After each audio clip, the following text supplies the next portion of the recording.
l'être manifeste ce qui vibre. L'environnement devient la somme des manifestations. Les rituels sont menés pour harmoniser au maximum l'environnement et tout ce qui s'y trouve avec ce qui est proposé. C'est ce que l'on observe dans les églises, dans les temples ouverts et fermés, dans les stades, lors des événements, des rencontres, au cinéma, au théâtre, lors des rassemblements ou des assemblées, et lors des rituels de magie. Cela s'obtient par l'influence psychique et émotionnelle, par l'imposition, l'induction, et la contamination de la vibration.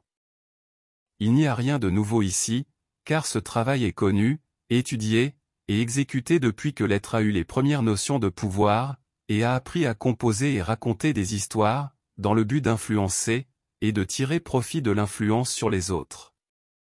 Cependant, il est possible de classer cela, en mouvement volontaire, et mouvement involontaire, le mouvement involontaire étant, celui provoqué de manière spontanée, à partir de perceptions apparemment spontanées.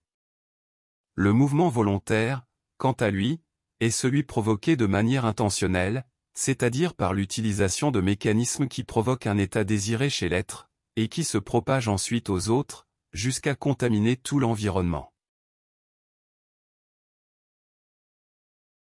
L'être imprégné conservera cet état en mémoire, et par des stimuli ultérieurs, le répétera. Cette capacité à placer les êtres dans différents états, est encore largement étudiée, et utilisée selon divers intérêts, tous égoïstes.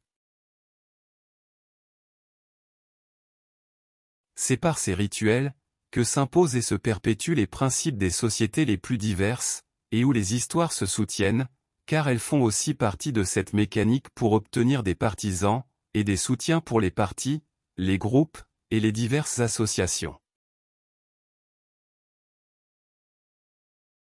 Un simple auto-examen montre à quel point l'état émotionnel est utilisé, pour donner de la crédibilité à l'impondérable, au discutable, à l'improbable, et même à l'impossible. C'est ainsi que les miracles se maintiennent, et que les saints et les mythes sont créés. Sans cela, les êtres resteraient dans leur classification simple et parfaitement compréhensible. Les altérations et les soumissions émotionnelles font que l'être est identifié, et s'identifie dans la manifestation.